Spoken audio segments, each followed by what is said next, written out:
I've got to say, 53 episodes has never been this hard. So you won. Inspiring Stories is about backing young New Zealanders to unleash their potential to change the world. And we're a tiny little team who's building out, an ecosystem of programs and pathways to help make that happen. Indigo and Iris is a game-changing makeup brand that is trying to use a part of the billion-dollar industry that makeup is to do good in the world. I love Fijos because I love my country. Yeah, I can do the national anthem and name all the All Blacks. True, I actually can't name anyone. Who's the true New Zealander now? I'll never fight you again. No wonder I can't get a boyfriend. Hi, it's David here with a couple important pre-show announcements. We're broadcasting at the 10th Social Enterprise World Forum in Christchurch, where we're recording 10 to 15 minute daily panels with local and international guests, which will broadcast daily on digital and terrestrial networks from Wednesday 27th to Saturday 30th September. Also, at the end of this episode, around 56 minutes, I've added in 2 5-minute chats I think you'll enjoy hearing. Firstly, with Erin from the Social Enterprise World Forum organising team to hear more about the Transitional City programme of public events surrounding the forum. And secondly, with Carina and Noa at Inspiring Stories. I chatted with them before recording with Guy and Hannah and wanted to give some behind-the-scenes colour from other Inspiring Stories people. On with the show. From Wellington, New Zealand, every 2 weeks. Our episode 53 conversation is with 2 highly experienced, purpose-driven New Zealanders leading the charge of making positive social impact through their work. To shake things up a little, we also asked them to taste and rate 2 choice brews. We're really grateful to episode sponsors, Biz Dojo and Collider Wellington. Our first guest is a serial innovator, including, with episode 50, guest Samantha Ray Jones, co-founder of ethical uniforms business Little Yellow Bird. She's also a wedding celebrant and master of ceremonies and an avid rugby fan. Her latest role is CEO of Indigo and Iris, a makeup social enterprise using profits from the sale of mascara to restore sight to those in New Zealand and Pacific regions. 2 weeks in creative endeavour, really pleased to welcome law and business educated and the eternal optimist who is Hannah Duda. Hello. You may speak. I am so bad. Okay. Hi, thank you for having me. No, great to have you along. Our second guest grew up in the wilds of the West Coast, and after experiencing the massive student-led force that is Dunedin, Otago University town, realised that the energy of young people could change the world.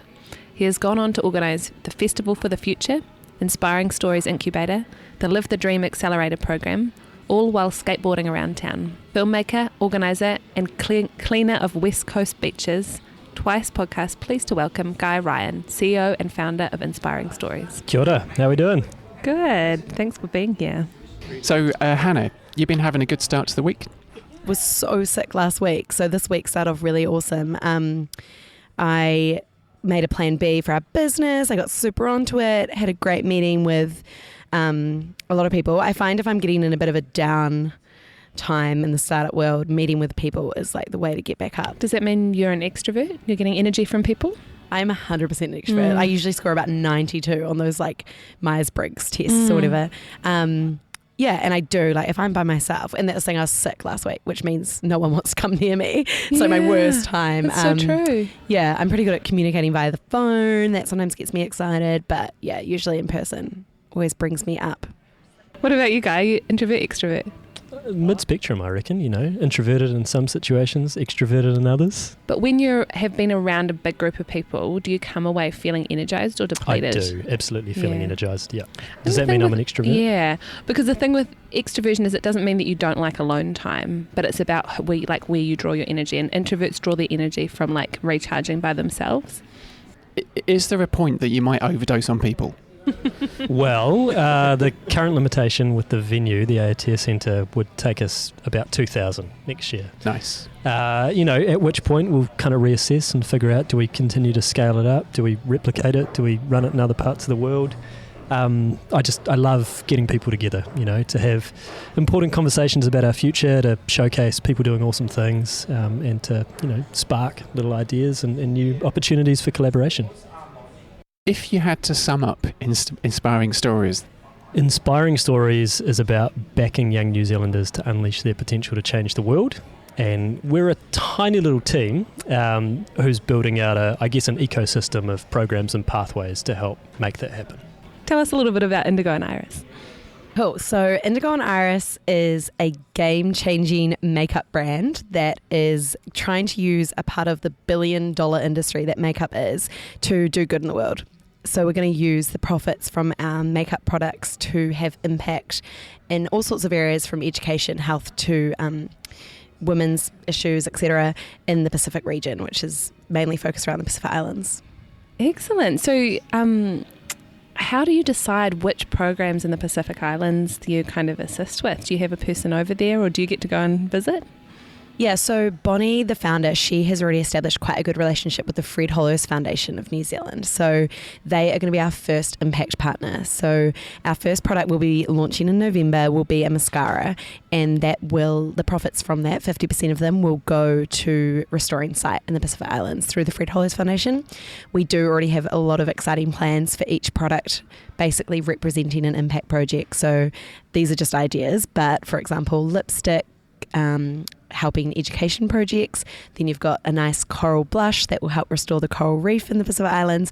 So Bonnie and I think this might be, I don't know if this is a problem, but I find it hard to choose an area of impact that I'm super passionate about. I'm passionate about them all. So environment, social, it's just so hard for me to pick one. So I think the best thing that I'm super excited about with Indigo and Iris is that we're just not going to limit ourselves. We've started the Indigo and Iris Foundation, which will, our charitable purpose is based in a geographical location, but not really specific to an impact. So there's a lot of issues over there that we want to help, and we don't want to, make ourselves not able to help them all. Yeah. The business itself has actually been set up for about a year. Is it just less than a year? It's actually nearly over 2 years. Yeah, so Bonnie started it through the Live the Dream program, which is an inspiring stories program, and she's done a lot of work since then in terms of developing supply chains and supplier relationships, which is so key to any product company. However, I met her basically when she went through the Live the Dream program, and have ever basically ask her every time I see her, when can I buy your mascara? Which helps motivate, but also got quite annoying. And then she said, why don't you just be CEO and do it yourself? And I like to say I'm someone that likes to get shit done, and I'm very excited to get this out. And it is a hard thing to do by yourself, and Bonnie's done such a great job, and now I'm just here to basically, push her along and get it out. Yeah, we're launching pre-sales in November. How do you figure out that the mascara is good? Do you have a whole product dev kind of thing, or do you outsource that? We've gone to Milan, Italy, which is, fashion capital, and it makes incredible makeup, and found a supplier that supplies huge brands in New Zealand, around the world. And Bonnie's been testing and trialing for about 2 years. She's had makeup artist trial. We've finally chosen a brush and formula that works for most eyelash types. We do want to be quite authentic with our brand, and hopefully we can launch a few different mascaras, and I think that point's so important about wanting to have a good product as well as the charitable aspect, and that's really at the heart of social enterprises, or the way they look now, isn't it? That it's you don't want to just kind of get any old mascara and then be like, oh yeah, people will buy it because it makes them feel good, because it's just not enough anymore. Yeah, Bonnie and I are definitely super passionate about making sure our brand is a very cool and trendy makeup brand in its own right. We definitely learnt at Little Yellow Bird that unfortunately some people can link fair trade or ethical or even just socially good products with crap, which is so wrong. With our mascara, we definitely we want loyal customers. We don't want just charitable customers. We want people that really want our products. Guy, just talk to us briefly about designing something that is going to help make a massive difference. And you've got the 5 core programs: Future Leaders, Festival for the Future, Live the Dream, the Future Fund, and also the Making a Difference film competition. Yeah, so I guess that kind of speaks back to this idea of building out an ecosystem of programs, partnerships, pathways to support young people to unleash their potential. Our big flagship Festival for the Future has been pretty awesome and just growing year on year, this year having 1,400 attendees. And off the back of that, and having a bit of revenue and a bit of surplus, that's enabled us to then reinvest both into building out the festival, but also into some of the other pathways as well. Our Live the Dream program is an accelerator program for aspiring young social entrepreneurs to develop their ventures. A lot of the stuff that we'd done early on was much more accessible for young people who live in the urban centres, so Auckland or Wellington or maybe Christchurch. But I guess as we started to develop and test that stuff, we started to see a much bigger need for young people, especially in some of the more rural and provincial parts of New Zealand. And to be fair, some of our rural and provincial areas are facing some pretty big socioeconomic challenges. And so our Future Leaders program is working really closely in some of those communities with literally, some of the kind of most challenged communities in the country. So we are working in Pōtiki and Kawerau and the far north and parts of the Manawatu. And that's a really cool program that runs over the course of a year with various coaching, mentoring, workshops at local and national level. It plugs into Festival for the Future. This year we're taking all of those young people down to the Social Enterprise World Forum in Christchurch. So we're early stage in that program, but it's a partnership with the Mayor's Task Force for Jobs, Local Government New Zealand, and I see pretty significant potential for impact through that program. I guess the idea is that each of the parts helps to amplify this idea of access to different pathways and support for young people to explore some of these big issues of our time, build capability, and develop and grow ideas to make a difference. Did you ever imagine back then that it would be here now? Yes and no. It's been a pretty crazy journey over the last 6 years. Year one, I guess the vision from the start has always been this crazy, big, bold vision to see every young New Zealander unleash their potential to change the world. And we've just had different approaches to that depending on, perspective, resourcing, etc. When we first kicked off, so I'd run a few different companies, startups, before setting this up. And I just finished my master's and was running a film production company at the time, and had a very big interest in storytelling and the impact that stories have on our attitude, our behaviour, some of the psychology there around attitude change, behaviour change, and how story can play a role in that. And when you boil a lot of that stuff down, in the simplest sense, having positive role models that people can relate to who are engaged in the desirable behaviour is more likely that if your audience resonates with them, is much more likely to influence attitudes and behaviour. And so when we first kicked off, we had a much stronger story and film focus to the trust and the work that we do. And partly we evolved, I guess partly because of resourcing challenges, so we broadened our scope of, rather than just focusing on film and storytelling work, to doing a lot of work to support young social entrepreneurs to build their capability, partly because we've seen a need and an opportunity there. So it's been amazing to be a small part in helping to build out both a level of understanding and knowledge around that space, as well as support pathways for young people to engage in social entrepreneurship and enterprise.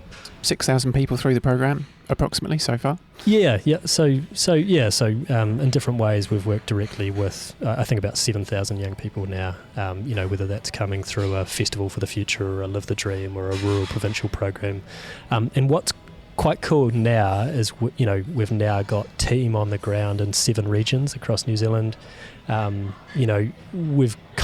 getting to a scale that which we just never had before. And we've got some alumni who are doing some pretty cool things, both in terms of the projects and ventures that they're developing. A number of them have been shortlisted for Young New Zealander of the Year. They've won International Youth Leadership Awards. They've represented New Zealand on the world stage. And we're kind of just getting started. Any sort of plans in the pipeline for a sort of youth dating website or service or anything? Just attending the events is a great way to meet people. Festival for the Future, there's some honeys there. Well, Hannah had a speaking slot on stage last year at Festival for the Future. I don't recall you actually plugging the fact that you were single on stage, but I never plug it. Honestly, this is the first time in my life. Maybe you should start plugging that. If you're a celebrant at weddings, it's definitely, I did also launch an app in 2014 based on Tinder, which relaunched today. So What great is it? way to bring Tinder into it. Probably not on the agenda yet, maybe, but I thought that was fully curated, actually. Yeah, That yeah. segue, that was great. Yeah, that was wonderful. The Virgin Voter Collective. Have you Yeah. ever heard of it? Hannah, have you heard of it? Yeah. I've heard of it. Yeah, for sure. Yeah, in 2014, I launched an app based on Tinder to get young people voting in our election. So instead of swiping left or right to humans, potential husband or wife or whatever, you swiped left or right to policies, and you were matched with your date for the election. And this year, literally today, my cousin, long lost cousin, that's a whole nother story, Sadef Duda, who is about 4 years younger than me, she relaunched it. So I kind of passed on the ropes because I'm a bit busy at the moment. But yeah, one. so basically we saw Tinder as something that's constantly used by young people, and young people aren't voting. So why not use those swiping skills to find a match and get some, political interest? So yeah. I think it's time for our first brew. Yes. Shaking things up just a tiny bit today, we've got 2 ciders. That was super awkward. Should we do that again? Guys, Alright, perfect clinking. Hey. Enjoy. And just cut loose with your impressions. I can already tell you now it's really good. I drink cider a lot, and I'm not really a sweet person. Like, I don't eat lollies. I love chocolate, but like not real sweet, sugary.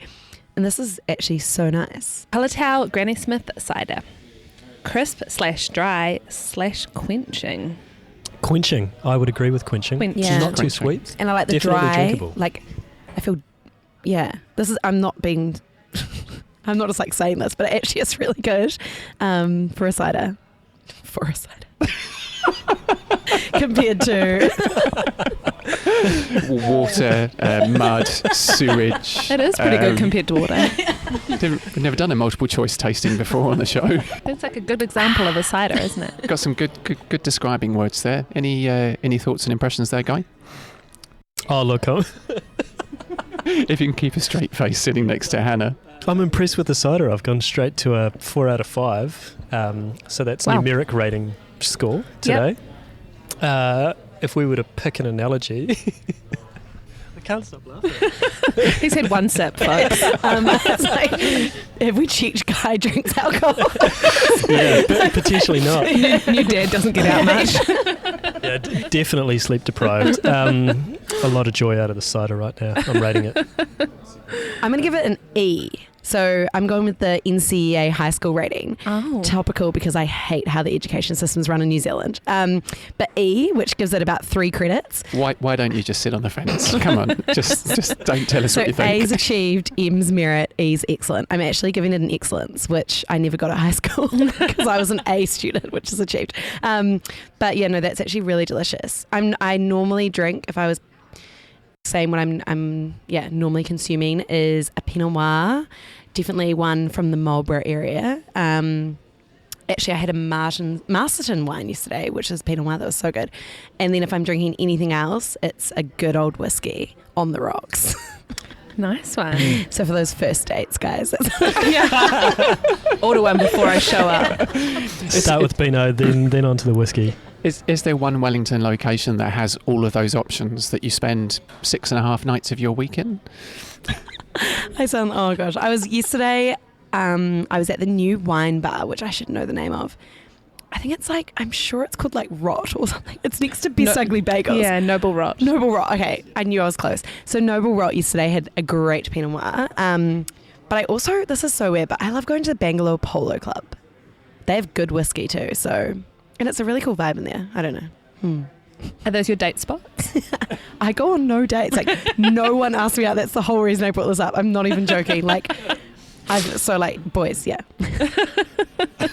Nice. I haven't been on a date since like, honestly, 4 years or something. I don't know. Oh, No. that is a come crime. on. Hannah, you're going to be inundated with Twice requests after this listeners. podcast. Yeah, like, I'm not desperate, but Rebecca, briefly, the cider. Oh, briefly. No, briefly back to the cider, as in, yeah. I would say usually I find cider a bit too sweet. That one still is on the sweet side for me. I prefer like a really dry one. So I'd go for but I think it's a really good example of like a perfect mid-range cider. So I'd go 3.5 out of 5. I've got to admit, I wasn't looking forward to drinking cider today, but this has really pleasantly surprised me. We have drunk a couple of other ciders, and the only other one that I think I've ever drunk that I really loved was a Parrot Dog Peckham's collab, which was just like a limited release. Absolutely freaking loved it. It almost ails me, but I'm going to give it a 4 out of 5. Oh, that's good. High praise. Well, thank you, Hallertau, for sharing with us your Granny Smith cider. So, Guy, what would you say to someone that says that young people should have more experience before they start, coming up with solutions? On one hand, experience can be useful. On the other hand, sometimes experience can totally cloud your judgment and your ambition. And sometimes, there's a beautiful thing about inexperience and naivety as well. I would say that certainly for young people, there's a time in our lives where our ability to take risk and have a go at things is pretty unique, especially at a time when we don't necessarily have a mortgage or have little kids running around. I've just become a father for the first time, and I've got a little 5-month-old now, and that has just challenged my perception of time like I never would have imagined. The amount of times that I've had to rock up to work over the past 4 or 5 months on 3 hours sleep and function and beyond. It's amazing on one hand that we can do that, but I definitely, feel like the kind of narrow window for me to roll up sleeves, think about a vision or, a project or a venture or a difference that I want to make, and really dive into it and have a go. And that's a pretty unique window. Absolutely, because that time of startup, you really have to just give everything to it. You can't be distracted, can you? Yeah. Absolutely. I mean, I would have worked 60 to 80-hour weeks pretty consistently for the last 6 years, and now I, just have to fit that into more of a 40-hour frame, and I want to be a really good dad, that's really important to me. So our team have stepped up in all kinds of amazing ways. So it's a time thing, a time of life thing, but also you're saying that there's a kind of an approach and a naivete that's really beautiful and kind of allows for more creativity when it comes to young people. Yeah, and I think, young people have the biggest stake in the future. And it's, there's so many messed up things about our world right now, so many big, gnarly social and environmental challenges, and often our people who are in decision-making positions and positions of influence don't have all the answers, and we absolutely need to find ways to engage and support young people to shape the future, and to roll up sleeves and help make it happen. Hannah, to what extent do you think that startup culture and entrepreneurship from a youth perspective is going to be increasingly the future of possible work? Yeah, 100%. I think for me, the whole age thing, it gets to me a lot. I think, Guy and I were just saying how we had our first jobs at 8 as a paper run and 10 as a cleaner. And I think age shouldn't necessarily mean anything to do with experience, because in terms of days lived in the world, then yes, but in terms of everything else, people have crazy stories when they're young, and I also believe in the whole naivety and you kind of see less obstacles. I don't know whether they're there or not, but you kind of see less one, and I just think it's amazing. And I think young people out there should just do what they want and not really listen to anyone that says, well, you don't have experience, because the question, the answer is experience and what do I need? But yeah, I think young people and the entrepreneurship, I don't know if it's a trend, but obviously for me it seems to be way more present in my life, and it's been what I've tried to do from my second year at university till now. And I think it comes down to a lot of workplaces not adjusting to our needs. And I've heard us, maybe we're divas, maybe we're these millennials that love avocados and can't buy houses, but we are the workforce, and I think I've got friends that are currently in the corporate world who are getting overworked, underpaid, and just treated like shit, really. And I actually get so passionate about it and very passion and angry about it. And I think there's so many things that they could do within these big corporations, which in my mind are very small, to help adjust to our kind of want and need for this new kind of lifestyle. And I think entrepreneurship can be really seen as this amazing lifestyle, but I can tell you now it's super hard, and you do work 60 to 80-hour weeks, but that kind of doing it for yourself thing really overpowers that. When you say overworked and underpaid, I feel like that's me as well in startup life. So I think the difference is that when you are a entrepreneur, you're able to apply so much creativity and problem solving, and you get a lot of autonomy that you don't get in a law firm, but it's quite hard to inject that into a structure like a law firm. So I totally agree that work culture needs to change in a number of ways, and it will change as the generations come through. But I think there's something that's kind of special about the things that we're doing that cannot be replicated. Yeah, totally. And social entrepreneurship definitely is a good driver, because for me, if I can kind of control the impact I have with the work I do, and I just love that. Like, it drives me every day, and I think you might not get that at a lot of other jobs out there. So yeah, it's a difficult thing. The interesting thing, looking a little bit of your background though, is that you went to University of Canterbury, got involved in the Student Association, but you did a double degree, both in law and a Bachelor of Commerce, which to me shouts traditional. Yeah, and you started working for PwC, and like, when in that process did you realise that it wasn't at this stage in your life for you? Yeah, so I definitely was on that track. I mean, at high school, I didn't know what I was going to do after year 13, and I thought traditional money. That was what I was driven by. I can 100% say it. I got a law and an accounting degree, and I was very much driven by that kind of corporate path.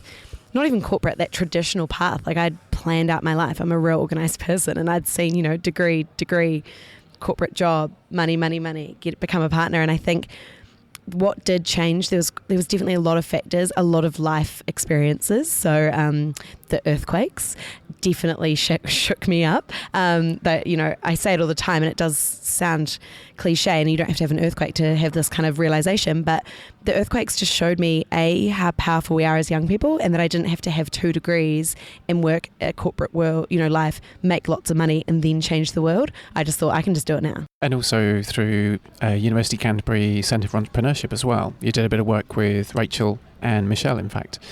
That's really, really opened up a lot of doors for me, and I think I just got so excited about it. And I don't think I'd ever been excited about anything. When I talk to a lot of high school students, I tell them when I was at high school, like, I wasn't good at anything. I'm not being humble. Like, I genuinely didn't excel at anything. I played heaps of sport. I had heaps of friends.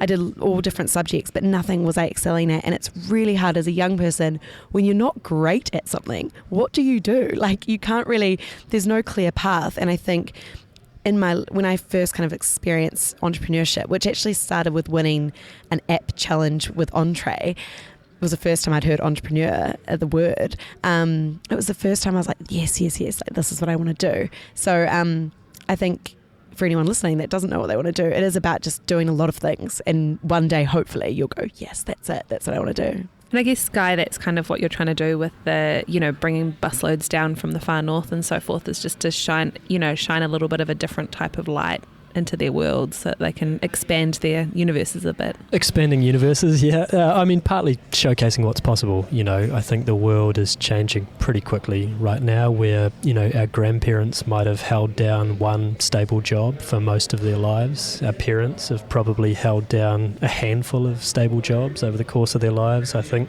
the nature of work for our younger generation now, we're expected to have anywhere between 30 plus, different gigs. I think globally, millennials are expected to be the biggest demographic in the workforce within the next 5 years. I've heard that in New Zealand we actually already are. Not everyone's going to be an entrepreneur, and so we spend a huge amount of our working lives in the workplace. So how do we actually empower young people, not just to kind of find their purpose and find a meaningful job, but to actually drive change within the organisations that they work for? I think that's part of the shift towards a more purpose-driven economy, right? When we not just build the next wave of smaller startup social enterprises that may achieve scale at some stage, but how do we kind of challenge and empower young people who are the next big generation in the workforce to drive changes in these big organisations that they work for and that they spend their time in? Well, it's like that creative cities kind of way of thinking, the Richard Florida stuff around cities bringing in creative people, not necessarily to work in the creative sector, but to bring creativity to every sector. So you're kind of doing that, but with, I guess, purpose-driven or creativity as well?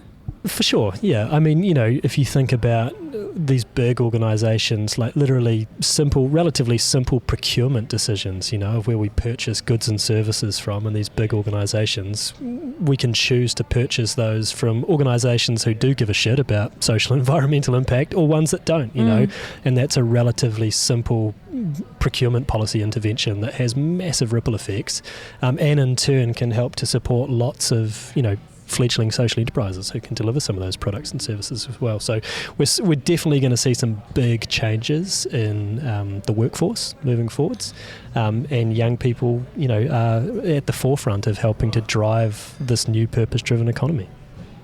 How exciting. I feel excited. Guy Ryan's LinkedIn profile headline, and he's going to hate me for saying this on the radio, but it's just the best one I have ever read. It is purpose-driven and authentic. Do you want to hear what it is? Yeah, I wish I don't looked even know at what it it says. Making epic shit happen. Great. And I'm like, yes. Shuckers. Throw shuckers out. That's what he yells out when he's skateboarding. That is awesome. Great reminder. Don't change it. No, I won't. I'll keep that there. I think, whilst we're on the cusp of, some pretty big changes, hopefully for the better, and certainly our younger generation can help to lead a bunch of that stuff, it is really important that we build bridges with our older, generation. Really important. One of the challenges has been not being taken seriously. It's like, oh, well, what does he know, and that can be a really, really frustrating place to be in as a young person. And I think, alongside some of the other challenges that we have as young people, our student debt through tertiary education is higher than ever in history, unprecedented levels. Cost of living, cost of housing is massive. And these are big generational challenges that, are particularly relevant for young aspiring entrepreneurs. Not only are we trying to build something from scratch, but we're trying to build something from scratch where cost of living is really high, cost of housing is really high, student debt is massive.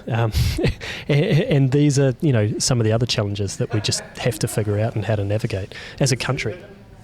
We've got a bit of a challenge. I wonder if you'd care to navigate with us presently, and that is our second cider. Yes. Would that be Love something to. you'd be Yeah. amenable to Ready giving for a try? that. Crack it open. Great sound effect. Cheers, everyone. A lot lighter than the first one. So this is the Muscle Inn Freckled Frog Feijoa Cider, made from 100% Golden Bay feijoas, raw sugar, yeast and fresh mountain water. By your friends at the Muscle Inn. Sorry, go. Thought I could taste the feature. It's Yeah, It 100% is great. feijoa. So maybe the reason that cider is in quotation marks is that cider isn't usually made with feijoa. I believe it's usually apples. It's got a pretty rad label. It's kind of green. There's a frog and some red lettering, and it's pretty wild. Since 1995, and it's kind of a 90s label. Would you agree? Yeah, well, nearly as old as me. Don't say that. That makes me feel ancient. Yeah, pretty much so. All right, just do a round table on initial impressions. It's very sweet. I do love the feijoa flavour. Probably a bit sweet for my liking though. Hannah, what do you think? Just hate feijoas, but this is all rude. good. And I can actually drink it. Agree, it's definitely sweeter than I'm used to. But one thing I'm finding with these ciders is they're not as fizzy. And I hate fizzy drink. Don't drink Coke and stuff. So I like the fact that this isn't super Manageable crying fizz. in the eyes, bubbly. So It is quite subtle, isn't it? It's not punching in the face. no, the carbonation is not overpowering. Even in comparison with the first one, though, to me it's a much more subtle on the down low almost. The sweetness is getting to me a little bit though. I may my eyelashes might start going, and I'm like, ugh. How about you, Beck? I love feijoas because I love my country. No, I do love feijoas. I agree. National anthem. Yeah, I can do the national anthem and name all the All Blacks. Yeah, true. I actually Remember can't how I'm real name competitive? anyone. I can't name any All Blacks, and probably have watched one rugby game in my entire life. Who's the so- true New Zealander now? Exactly. I probably do need to be deported. Also, you win. I'm 1 sorry. point, Hannah. I'll never fight you again. No wonder I can't get a boyfriend.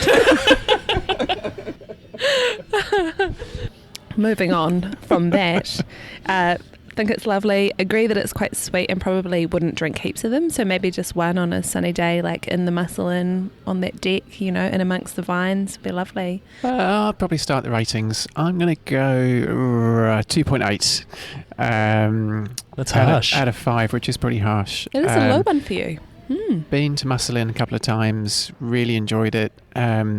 Great selection, great atmosphere, great vibe, great bands, great community. You would expect more from the muslin. Yeah, I don't know, maybe they're trying too hard, or maybe they just chucked in a bit too much sugar. If I was confronted with it, I'd probably drink it, but this to me is much more... Confronted with it? Yeah, confronted. If I had to drink it to get out of jail or something. Skull. To get out of the muslin, down one of these. How about you, Guy? To be fair, I probably expected better things from the muslin as well, having experienced the fantastic place that it is on many occasions. It's a bit sweet for me. I definitely wouldn't drink heaps of it. I do love Fijoas. That said, in terms of rating, I would probably be a little bit more generous than David, and I'd give it a 3 out of 5. Nice. I'm going to stick with the NCEA scale. It's a not achieved from me, based on the fact that we've got a cider, and it's not like if I was my English teacher, it'd be like, do one of these. Nope, you haven't even written an essay. You've only done a bullet point, or So I think because it's in the quotation marks and they've called themselves not quite a cider, it's a not achieved for me. Harsh. And Rebecca? Yes, I think I'm going to have to go. Well, I often go 3 because for some of the beers that I even just don't like that much. But yeah, I think I'm going to have to go with David and be like a 2.9 because it's just very sweet is the thing. Love you guys though. Wow. Yeah, you got a really nice compliment sandwich, Muslin. We love your establishment, but your cider sucks. Yeah, summarised. Done. Yeah. It's one of my mates' favourite drinks as well. And I'm like, this specific one. Are you kidding? Really? Wow. Yeah. Yeah, I would rather drink all sorts of other things than that cider. Name them. Anything else I've ever had. Let's not get into nappy training, okay? Fish juice from the factory. I never tried that. We do on 2 Weeks in Creative Endeavour try real hard to ensure that we're keeping our guests comfortable. So on this occasion, we've chosen 2 ciders, which I'm never going to do again. Or maybe we'll give you 2. Oh, yeah. Hannah, just to try in the Or just corner. whiskey. I heard about the whiskey. Yeah. Or gluten-free beer, wine, literally anything. I'll drink anything. So a quick audible hands up, whether like a yay or nay. Who's going to the Social Enterprise World Forum? Woohoo. Yes. Yay. Yay. Woo. Fantastic. Looking forward to it, Hannah? I'm so looking forward to it. I think basically from May, I've been trying to start a social enterprise in terms of structure, setting up the legal stuff, and it's just been a nightmare. And I can't wait to rant about it. I can't wait to be surrounded by fellow social entrepreneurs and people that can, tell me their war stories, because I just struggled with that legal background that I have. Where is the structure for social enterprise? It's definitely I'm going to be a huge advocate and just yell and put my hand up and just be like, where is our social enterprise structure? Reading about the benefit corporation in America and the UK structure and the Canada structure, I'm just like, why don't we have this? I know where DIY number 8Y in New Zealand is, we can just make shit up. But I struggled. So we're structured, we've set up a foundation, like a charity, a charitable trust, and we've set up a company, a limited liability company. And just the fact that we had to do that really frustrated me. So sorry to bring that down a little bit, but I'm really looking forward to it. That's so interesting. I want to talk to you about that afterwards. Guy, one of the things that you've been quite heavily involved with, as if you're not busy enough, is you've actually been involved with I don't know if it's a working party or an advisory group related to social enterprise development. Can you just talk a little bit about, unless it's all top secret, which it isn't. It is all top secret. No, so I guess I was part of an advisory group to help inform the development of social enterprise and social finance in New Zealand. So there was 9 of us as part of the group who met a number of times over maybe 18 months. to help then write up a report, make a bunch of recommendations, and kind of go to the mercy of a minister to kind of take that forward or not. And I guess, as part of that group, there was representatives from social enterprise, intermediaries, universities, impact investment, finance, philanthropy. So it was a fascinating process. And in terms of kind of what's grown out of that, it's in some ways it's hard to tell as yet. During the time that we were part of that advisory group, we had a change in minister, which wasn't super helpful, I don't think. But certainly the kind of content and recommendations from that report, which were owned by the Department of Internal Affairs, did get circulated across government. There has since been a cross-government working bee, if you like, to digest some of those recommendations. And we've already seen a couple of little announcements, and hopefully we'll see a few more announcements off the back of the World Forum as well. Which is actually, 3 days after the election. So that could be pretty exciting.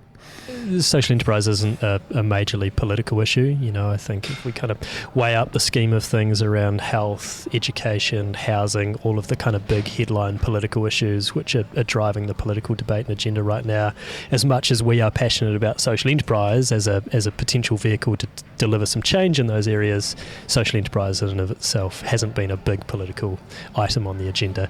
But of course, great that some of the politicians are going to be there for the World Forum, and then hopefully build on that and implement policies that will make it more conducive to setting up, starting, growing social enterprise in New Zealand. And getting Hannah her legal structure. Yeah, exactly. I mean, it does make me excited to hear that there's already, I knew there'd be some things going on, but I hope the World Forum does start the conversation or brings it more in light for everyone else. And I think my thing is as you're saying that, I was like, yep, housing, let's solve it with social enterprise. Education, let's solve it with social enterprise. And I think for me, it is all about that. And that's why I love social enterprise so much. But chuck some more money at those social enterprises that are helping the housing issue. Chuck some more money at you who's doing the education issue. I think that's what I'm hoping is going to come out of the Social Enterprise World Forum. Yeah, I'm excited to be there. Yeah, me too. I'm excited. I also just don't want to overlook the fact that it is just one event. It is just one thing that will happen over the course of a few days, and there's much bigger pieces of work to be done, both in the lead up and then following that World Forum. When I look at some of the support that other countries have for social enterprise in terms of, legal structures, in terms of policy, in terms of funding available, programs, pathways, I think New Zealand's a fair bit behind the 8 ball. So far behind. I literally considered moving countries, but I'm so patriotic to New Zealand I couldn't. But if I had gone to Australia, I genuinely think they would have dropped me, 500,000, boom, you're a social enterprise. Yeah, I think Australia is a remarkable example. At least, some of the best youth-led social enterprises in the world that I've seen come out of Australia. And I think that's partly a reflection of some of the support and infrastructure that they've got available there. Mm-hmm. Thinking about, support and infrastructure, I guess I'm really interested to hear both of your experiences with scaling up. What has enabled you to scale? I guess different parts of the programs and events that we've built out have scaled in different ways and at different rates. If I think about our Festival for the Future, it's been pretty slow but consistent growth. It's gone from 100 people to 200, 300, 400, 900, 1,400. And the things that have enabled us to scale there is, partly you just really start to hone in on the systems and processes of what makes stuff work. Partly it's having ambition and a growth mindset and an appetite for scale. Nobody's ever just written us out a big check and said, here you go for it, sadly. There has never been a time where resourcing hasn't been an issue, and we've had to be super scrappy about everything. And I'd say, what we've learned from growing Festival from 100 to 1,400 people, as agile as possible, we've tried to apply as we've built out our other programs. So if I think about the work that we're now doing in some of these rural and provincial areas, tried to build a model that can be scalable and replicable there. And now, we've gone from working in 7 communities right now to having about 20 different councils interested in bringing that program into their communities for next year. So early stage in terms of the scale process, but a big focus on us really honing in on the systems, processes, understanding the resourcing model, the cost to actually deliver the program, and ensuring that we can also generate a surplus to then expand the program and in the other work that we do. So that's my take on scale in our journey so far, different for different things. How about you, Hannah, in terms of your scale journey? Yeah, so for me, I think it's all about people. So having amazing people that say yes is always going to help you scale. And I think from a sales point of view, I think if I think about Little Yellow Bird and how we'll scale with Indigo and Iris, it's definitely about sales and it's about getting those numbers. And I think you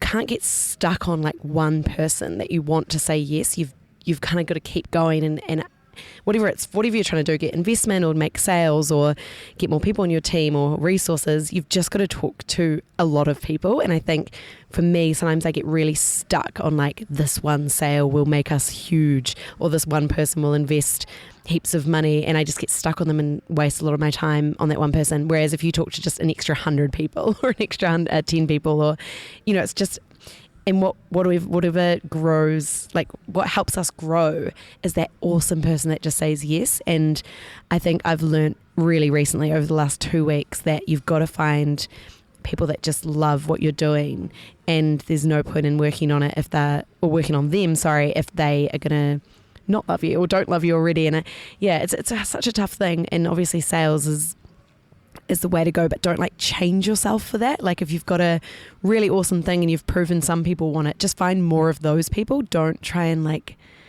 if that makes sense. I think with products it's really interesting, and with Little Yellow Bird, our big scaling point was the Wellington Zoo. As soon as we got that contract, it was boom. And it was Karen, the CEO, who just was a yes and just loved us and just took that kind of, risk in her mind, not in our mind. We knew we'd be fine. But I think it's those people out there. And if you want to help people scale, just start saying yes to people. Yeah, I definitely hear you on that. And I didn't really speak to the sales side of things or the importance of people and relationships, right? Finding those champions is just so critical. And, we've had a pretty challenging year this year. We came into this year with a $200,000 hole in the budget because a government contract that we had just wasn't going to roll over. And we've come through that now, but in order for us to come through that, we had to kind of rethink and in some ways restructure our core team and just have a much stronger commercial focus and a much stronger focus on sales. So I love Hannah's focus on sales. What is it your parents think that you do? It's a funny question. My nana has no idea. My nana, she is 88. She lives in Christchurch. I love it a bit. She's my oldest relative right now. She has no idea what I do. My mum, on the other hand, she has a little bit of an idea of what we do because I've actually brought her in the room and showed her things like Festival for the Future. So she's seen it firsthand. What about you, Hannah? What do your parents think that you do? Or grandparents? Yeah, I think my parents definitely know because I literally talk to them every second, if not every day. They're definitely the people I go to. Oh my gosh, this happened. Oh my gosh, this happened. But sometimes I know that it's easier for them to tell their friends that I'm a lawyer, which I'm not. I think it's, for me, the harder it is for them to explain what I do, the more fun and enjoyment I'm having in my day-to-day life. I know mum's just gone, she's a wedding celebrant, or she still works at PwC. It's so much easier for them. It's how I want to live my life. I think I love having lots of things on the go, and I like that it's hard for even my friends. My friends are actually probably a better example. They have no idea what I do. They're you're not starting work at 9 a.m. and coming home at 5:30. Why are you not? And I'm this is not how my life works, And I love it. That's it's so exciting for me that's how my friends see my life. A quick message to boys. When she says messing around, she doesn't mean it in relation to boys. She means she's totally committed to the right one. There's zero messing around. That's the thing I'm trying to get across. That's actually another thing, Nana and Dad and Mum. When is my grandchild coming? I know. When are you getting married? I'm I am 25. Slow down. What's upcoming for you in the next sort of 2 to 3 months, either professionally or personally, or a bit of both? Well, personally, my little baby boy turns 5 months old tomorrow, little boy Finn, so that's exciting. It's been an incredible journey so far. Professionally, so we are helping to convene and support the Youth Scholarships Program as part of the Social Enterprise World Forum in a month's time. We are just locking down venue and date for next year's Festival for the Future. We're in the process of just wrapping up the year as part of the Future Leaders program in 7 communities really well, and just really honing in on scaling that for next year. And then we've got a couple of other commercial ventures in development as well. So a speaker bureau and a recruitment agency that we've just been soft testing over the last couple of months, but eating our own cooking and building a couple of pretty kick-ass new commercial ventures which will generate new revenues to help support and expand the youth development programs that we run. How about you, Hannah? Yeah, we're planning to pre-sale, almost launch a crowdfund in November. So we want to sell to New Zealand customers who have been waiting for our mascara for potentially over 2 years, and use that kind of fund and raise to launch properly at New York Fashion Week in February. So we've actually got that place locked in. So our goal is that our crowdfund will basically fund us to launch in New York. So it's very exciting, and I'm crazy busy, but I'm somehow going on holiday to Tonga this month, which is just stupid, really. Again? Yeah, it's just ridiculous. Is there any shout outs you'd like to use this platform to do? Look, I'd love to give a shout out to my wife Michelle and my little baby boy Finn, who have been absolute champions as part of this journey. Oh, do you have a baby? I didn't. Yeah, crazy, eh? Little Finn dog. And I want his name. Okay. And I want to give a big shout out to my team at Inspiring Stories. So Joe, Tommy, Hannah, Noa, Carina, the crew that we work with. I absolutely love being able to work with them every day. They're all amazing. And yeah, big shout out to them. And just shout out to all of those generous people who took a punt on me and us and the work that we do, and said yes, and have enabled us to get to where we are. Excellent. What about you, Hannah? Any shout outs? Definitely first Bonnie Howland, my founder, and who appointed me the CEO of her company this May, which is just incredible. All my yes people, everyone that said yes to me and that just continuously support and take, I don't know if I want to say risk, but let's take a risk with me. So many of them, like Derek Hanley, Rachel Wright, Nick Gerritsen for sure, and my mum. My mum Duda, as I call her on my phone. She is just, I can't even tell you how crazy my mum is. She is just the most supportive person you'll ever find. We ask all our guests if there's an analogue, it's got to be analogue, object, item or thing, what would it be if you had to choose one? Well, my value was communication, and my whole family lives in Christchurch or Australia or around the world. And I call my sister every single Tuesday night. I talk to my brother every Sunday. Like, it's so cheesy, and I'm such a cheeseball, but it's honestly so important to me. But, oh no, well, I can think of something else. I'll jump in there. Sorry, Mine's love. potentially a little bit token too, but I've got a pounamu, a greenstone necklace that I wear, which reminds me of the place where I grew up, down on the west coast of the South Island, my tūranga waiwai, my place of strength, and it was gifted to me by a friend down on the coast to say thanks for some work that we did with young people down there. So I wear that every day, and it's a special little thing for me. Doesn't sound token at all. That's lovely. I will say food, because I am actually a super food focused, like health person, you know, and I know that this is like a trend and a fad, but for me, food does give me like a lot of energy. And as we're talking about at the start of this show about our creating meals, and it is that quick win, and I do love going home, and I love creating myself like meals to get through the day to help me do what I do. So I mean, it still sounds lame, but I'm going to say food. Take it away. Nice one. So where can we find you both publicly online? Pretty stalkable.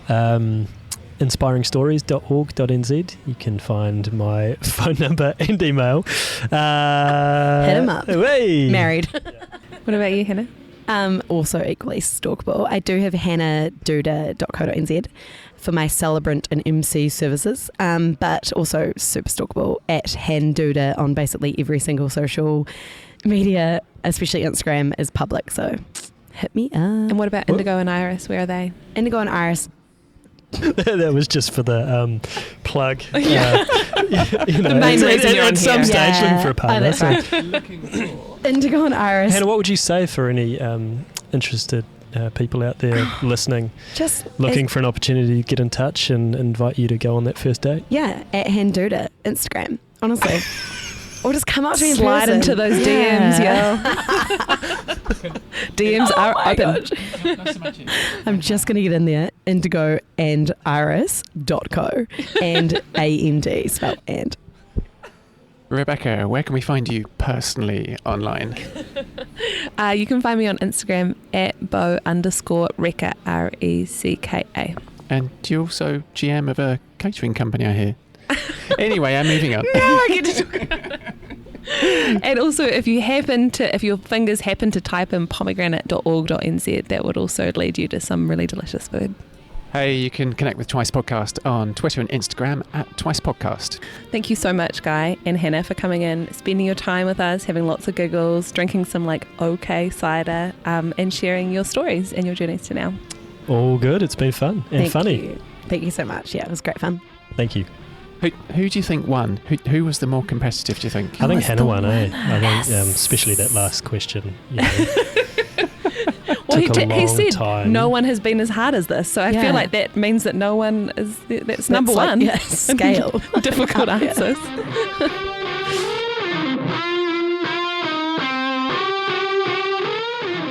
Super happy to be hanging briefly with Erin Jackson, director and owner of Narrative Campaigns down in Christchurch. How are you doing today? I'm great, thanks, David. Happy to be asking you some questions about the Transitional City series of programs and events that you've got coming up, supporting or surrounding the World Forum. Just give us a quick overview, if you don't mind, Erin. It's really the piece of activity which is designed for locals and for contemporaries to get involved in and around the forum itself. And I guess I describe it as when a conference finishes and people hear about it right at the end and go, damn, I wish I'd been able to be involved in that. It's trying to offer people a chance to dip in and dip out of the forum. It's supported by the Christchurch City Council. So the Transitional City piece is supported by the council very generously, and it runs from the 23rd to the 30th of September. So it runs for the week across the forum itself. It's made up currently of over 40 different events, which include public talks, tours, marketplaces, and a number of other really great and quirky things. And there's basically the majority of the activities are actually free. So there's a huge opportunity to get involved.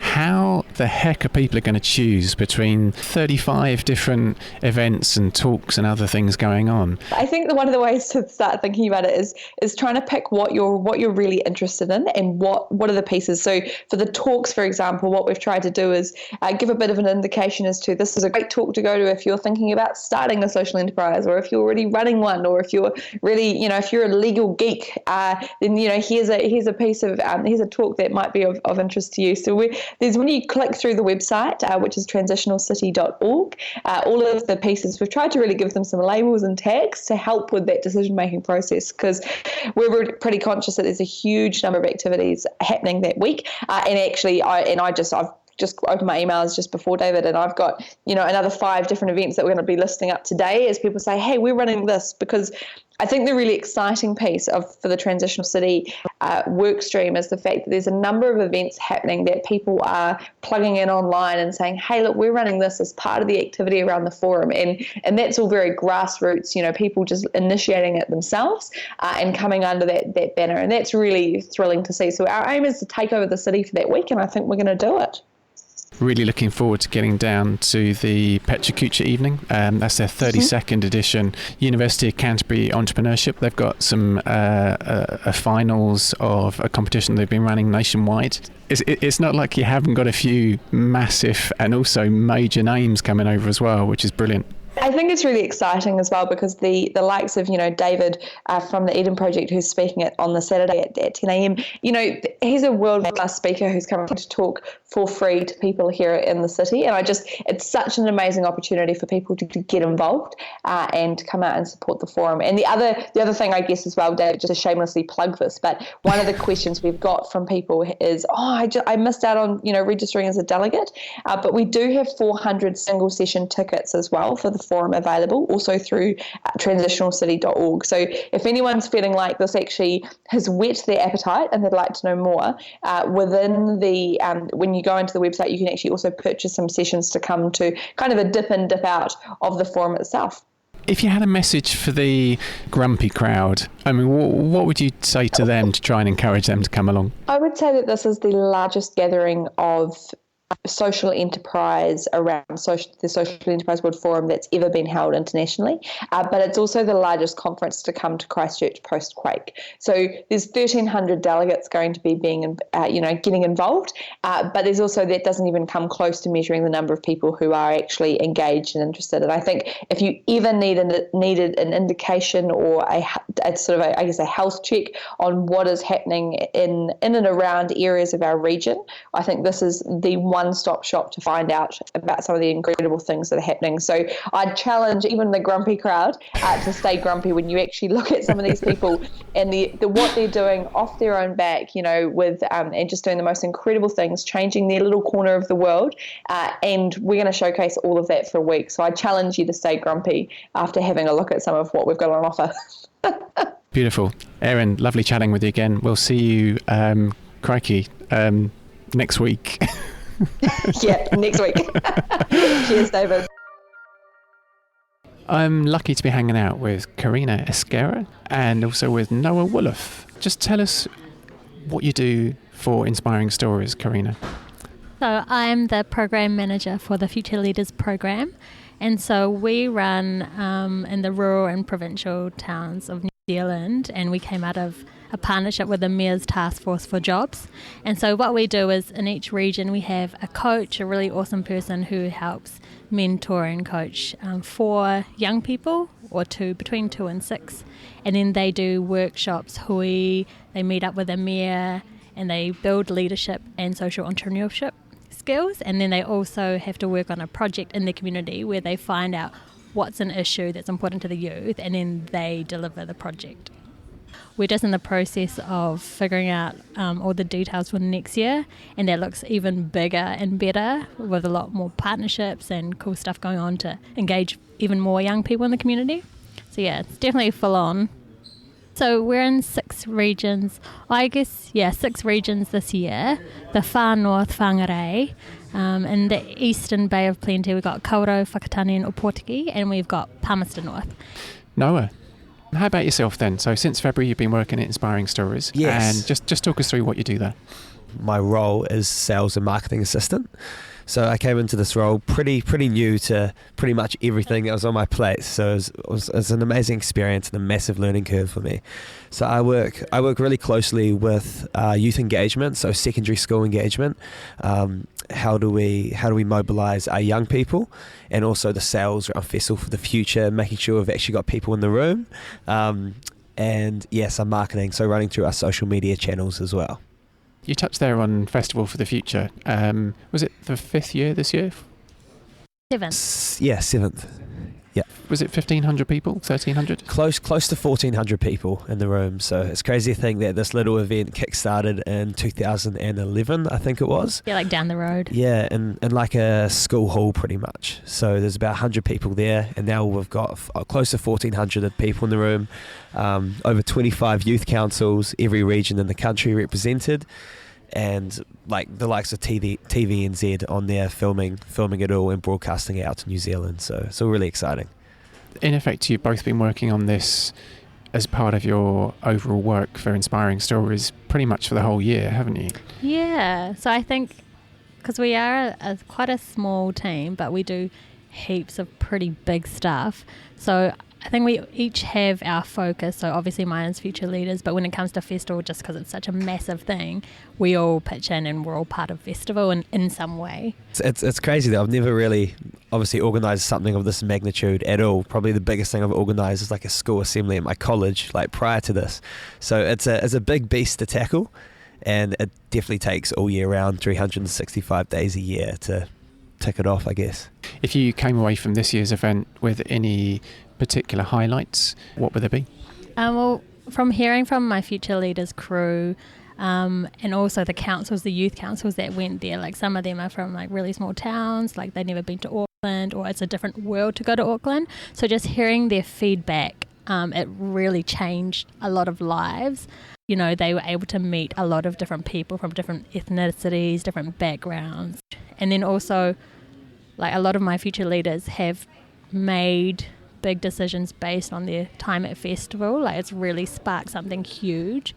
Any takeaways from you, Noah? Yeah, definitely. I think a massive one that really stuck out to me going to festival, because this is the second time I've been there, is actually seeing the diversity in the room. So you got people there who are 60 years of age. You got people there who are about 13. So it doesn't matter if you're a teenager or a golden oldie.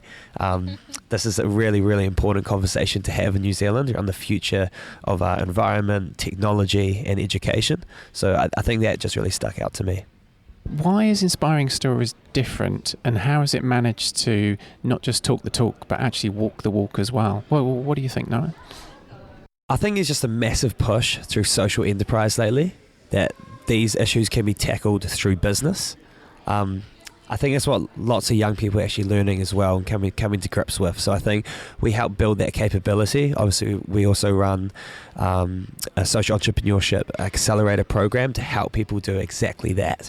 If it's tackling abusive relationships, climate change or inequality, it can definitely be manageable.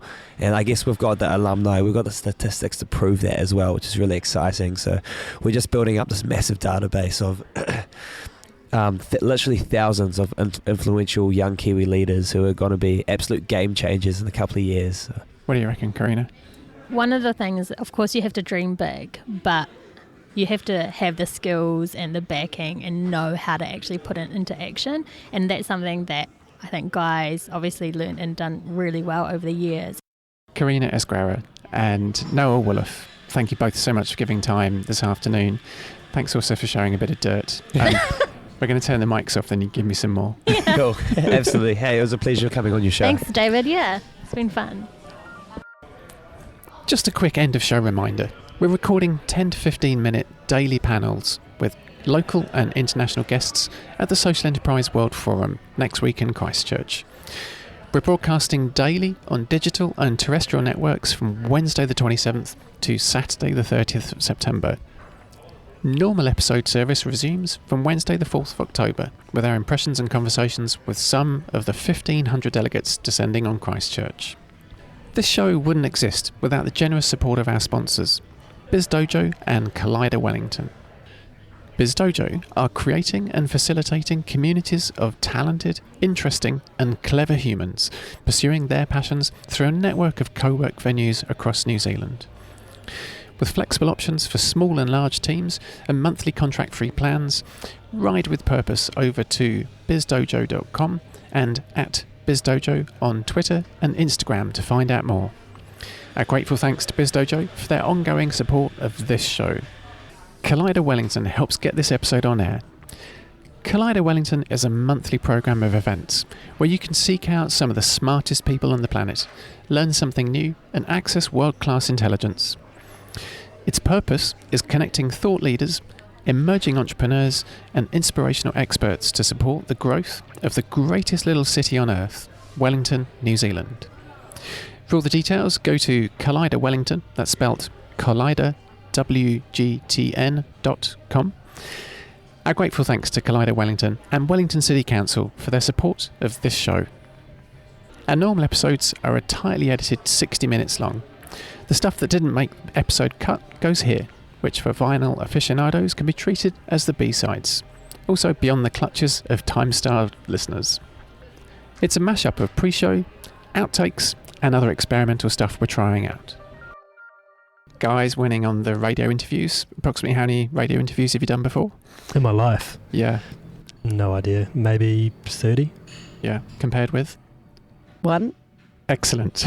Okay. Damn you. Can I just say another reason I've won? I'm the most complicated because I made us drink cider because I'm gluten intolerant. So, or you could see that as a losing point, but I like to think, the positives. Given that we did have such high rating ciders as part of it. Although, I enjoyed the cider. It was great. Yeah, the first one I really enjoyed. The second one, I think I had high expectations and I was slightly disappointed. So that's perhaps what didn't quite do it for me on the second one. So Yeah, I'm just glad to be able to share them with you and get some ratings and tastings. And have two South Islanders as Yeah, guests on the show. represent. True, yeah. I think that we're all winners at the end. I know that competitive people are like, that means we're all losers. No, I did not come in thinking this was a competition, so I'm happy to all win. All right. Anything that you wanted to say that either we didn't ask you or that you wanted just to chuck into the end in shout outs or other stuff? Everyone must vote in the upcoming general election if you're a New Zealander and you're able to. Yeah, good call. I'd just like to give a shout out to Hannah and Bonnie, actually. I know how hard this stuff can be when you're trying to build something from scratch and get it off the ground. It's incredibly demanding. There's massive ups and downs. It does require a huge amount of resilience, and sometimes it's literally just a matter of timing, being in the right place at the right time. And if you can weather through the storms and the rough patches and get to that place where it is the right place and the right time, you're going to fly. And your love life can really suffer. Or soar. Right Thanks, place, right Guy. time. That was so nice. Thank you so much. I'm just thinking, what sort of sponsorship opportunities you've got on that front. Tinder. I'm not going to go down that route. No, just can't do it. Stop. Show's over. Thank you, everyone. I actually had to think about this last week at Limitless, the conference down in Christchurch for high school students. And they asked us to bring a object that represented a value that we had, and it seemed like such a cop-out, but I brought my phone. And the reason, I know I'm such this is disgusting, but I've got to tell you, it's got so much meaning. It has so much meaning. No, it has to be analog, so it can't be digital. Oh, yeah, because everyone says their phone. Because everyone fucking loves their phone. The danger of going first, Hannah. I might be getting a point ahead of you. Yeah? You can tell us though if you want. I know, but it's so You could important say to the me. phone case. No, that doesn't do the function that I want to say. So what is it? You can tell us, but you do have to think of another one. Well, my value was communication, and my whole family lives in Christchurch or Australia or around the world. And I call my sister every single Tuesday night. I talk to my brother every Sunday. It's so cheesy, and I'm such a cheeseball, but it's honestly so important to me. But I can think of something else. I'll jump in there. Sorry, Mine's love. potentially a little bit token too, but I've got a pounamu, a greenstone necklace that I wear. Shit. Now you have to go after that. What are you going to say? Oh my notebook. goodness. A lot of people say notebook. I'm a minimalist. I don't put item of clothing maybe that gives you strength. Item of makeup. Mascara. Nope, it's not ready yet. This is hilarious because I had to do this last week, and the thing was my phone because I was just like, You're like, yes, I've got this an is answer for this, it. locked and loaded. Oh my goodness. Okay. People have said things like bikes or notebooks or dogs. It can't be a baby, but I guess it can be a dog. Wood burning stove, lots of bicycles, lots of notebooks, coffee machine, chocolate, shoes, piece of jewellery. For me, it would be everything I do is digital. I was going to say my diary, but that's a lie. I don't even have a physical diary. Neither. I don't understand these people that have notebooks. It's it's so heavy. Everything. I've got a misprint notebook because you have to have a misprint notebook. But you can't tell me you eat digital food. I know you might order it digitally, but it is it is analog food, right? Okay, can I say food? And I'll give you a great example. Why? Food. This is I've got to say, 53 episodes has never been this hard. So you won. I've won. Yeah. I'd perhaps look at it the other way, but that's fine. Yeah. I just don't have one thing that's repetitive in my life enough to say that it's I don't know. But I will say food. Some little birdies were telling me that you're quite competitive, but I don't want you actually to talk about that at the moment. We'll come back to it. Hannah, how competitive would you say you are? On a scale of 10, a 9.5. Wow. Super competitive in anything. And does that include sport? Yeah, for sure. Definitely sport. Even if I'm not good at it, I'm known to be super competitive, and I'm not good at social sport because I'm there to win, and that's about it. Not there to make friends. It's like you're on The Bachelorette. Also not there to make dates. Yeah, that's You're there to annihilate the opposition, even if you might fancy them. Actually, that could be why my last date went wrong. He took me to a driving range. Let's just say we didn't see each other after that. Now, some little birdies also did tell me, though, Guy, that you recently had a sort of staff team building session, and that you're also quite bloody competitive too. I am indeed, yeah. It's funny, Hannah and I have not really hung out much before, but it turns out we've got a few things in common. I'm hyper competitive. I grew up playing every sport you can imagine. Was the South Island judo champ for a while. Rugby, basketball, hockey, represented the region. And at our little team time the other week, we went go-karting, which was super fun, mini golf and laser tag. And yeah, no surprises. I got competitive. I loved it. I had a great time. I hope everyone on the team did. I'm pretty sure we did. I was not looking out for this. Guess, and not that it means anything, but guess who won? Good work, Guy. Absolutely amazing. High five, Hannah. Jesus. Oh, great. Terrifying. So who's going to win out of the podcast out of you two? Ooh, Battle Royale. Can we please do a listener's vote after this? Beautiful. So, Hannah, you've been having a good start to the week? Guy, can you tell us about your first... Oh my God, there's a puppy. Oh my God, I love dogs 100 times. Sorry, listeners. Oh my God, you're so cute. Oh, come back here and be in my life. Guy, can you tell us about your first, worst and best jobs?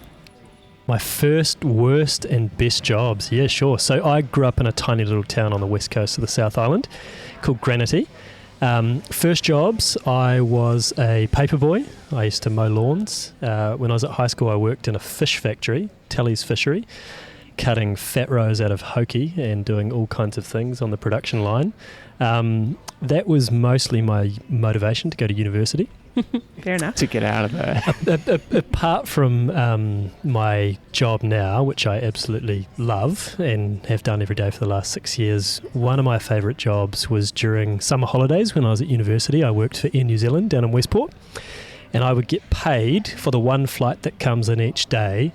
I would have to go out, scour the runway because seabirds drop seashells on the runway to try and crack them open. Scour the runway for broken seashells. Put on my highlighter vest and wave the plane in, unload the bags, put the next load of bags on the plane, and that was it for 2 hours in the middle of the day. Serve the tea, clean the toilets? No, not even that. And then outside of that 2 hours in the day, I got paid for it and got a van and a fuel card to go surfing every day during summer. It was pretty amazing. Son. Yeah. What are you doing here? Westport. Yeah, that was great. The things we do when we're 15, eh? Rebecca, this is going to go so well. And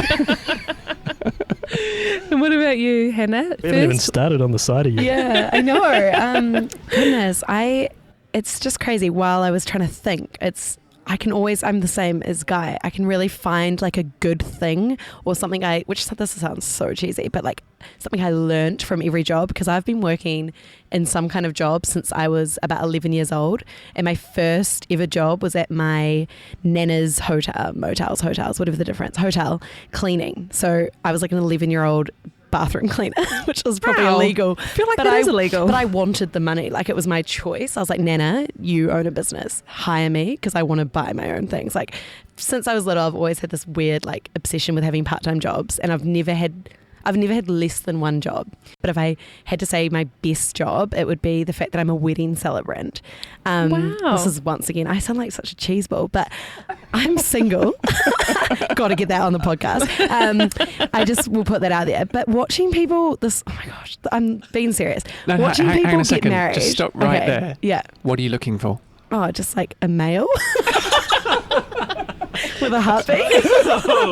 No, okay, sorry, that's not so bad. Pretty high standards in New Zealand then. I don't know what it is. My guy friends let's get into my love life, it's so exciting. But my guy friends tell me that I'm super intimidating, but I think I'm like the friendliest person. And if you ever see me out, please just come and talk to me. Anyway, but I'm so like, I don't get approached. It's really bad for the self-esteem. But anyway, so watching people get married, And like the moment when the husband and wife, you're married, aren't you, Guy? Yeah, Guy knows this. So like when you come up to the aisle, it's like it's their first date. Like they're so awkward, no matter how long they've been together. And it's so cute. And just to be the person that hears the little like, oh, you look good, or like, how have you been? Because they haven't seen each other in like a day. I'm going to cry right now. I know, and I get to do that all the time. It's actually so fun. Have you got any dirt on Guy that you're willing to share before the record? I can only think of the stuff that maybe is bad. Let it loose. You can go on in. Well, we had our team. I love this. It's not really dirt, but I think his wife was saying how he's very competitive right before we did our team fun days, and he literally did win every single thing. And I don't think I think he spun me in go-karts. I'm pretty sure he was the one who spun me, but I think actually Noah was part of the one who gave me like whiplash. Oh, gotcha. Yeah, he's a pretty good guy. Guy is. Guy. Yeah. Yeah, I wouldn't have any dirt on him. He is really competitive. So this is the Muscle Inn Freckled Frog Feijoa Cider. Cider is in... I don't know where you're going. These ones. Quotation marks. That could have been literally anything. I just want David to read my mind. Isn't that your job? That's my goal. Made from 100% Golden Bay Feijoas, raw sugar, yeast and fresh mountain water. By your friends at the Muscle Inn. Sorry, go. Talk to me briefly about skateboarding. Skateboarding. Well, I love skateboarding. It's funny because I skated heaps when I was a teenager in Westport. We'd hit the half pipe every day in the local schools, and then skated a bit at uni, and then I haven't really skated for the last 5 years. And then literally a month ago, out of this co-working space, the Biz Dojo, where we work from, I ran into a dude here who's just built a little half pipe, which is about waist high, made out of plywood. It's super fun. It's the kind of size where you feel confident trying absolutely anything on it. And we go there a couple of times a week during the lunch break. It's great. I love it. So my passion for skateboarding has been completely reignited. So is it near here? Yeah, it's 3 blocks away. Wow. Yeah, you should come. Oh, no. That wasn't what I was asking. And it's indoors. And it's plywood. Yeah, it's great. Damn. So what's your latest sweet move that you've been doing on it? Oh, well, just kind of getting back into a few things. Ollies? But I've busted a few ears, blunt to fakies. A few tricks. Radical. Yeah, it's good. Do you do shakas when you... I do shakas, yeah. Yeah. Skating, surfing. Good. I need to see this. Twice, 2 weeks in creative endeavour is an independent Love Not Money show delivering insightful and entertaining stories and journeys to now of social enterprises, creatives and innovators making a positive dent on society. We record from craft beer capital, Wellington, New Zealand, which is why we usually taste and rate choice brews in episodes. Find us on the Apple Podcasts or Overcast apps for iPhone and Pocket Casts app on Android. Search for the show using the word twice, aka 2 weeks in creative endeavour. See our cheeky red and white diagonal logo staring at you in the search results and hit subscribe to receive latest episodes. Also, check out our back catalogue of more than 50 shows published in the last 2 years. Send affection or criticism our way on Twitter and Instagram at TwicePodcast. Share us with your friends and colleagues and consider rating us on iTunes. It'll help others find the show. Cheers.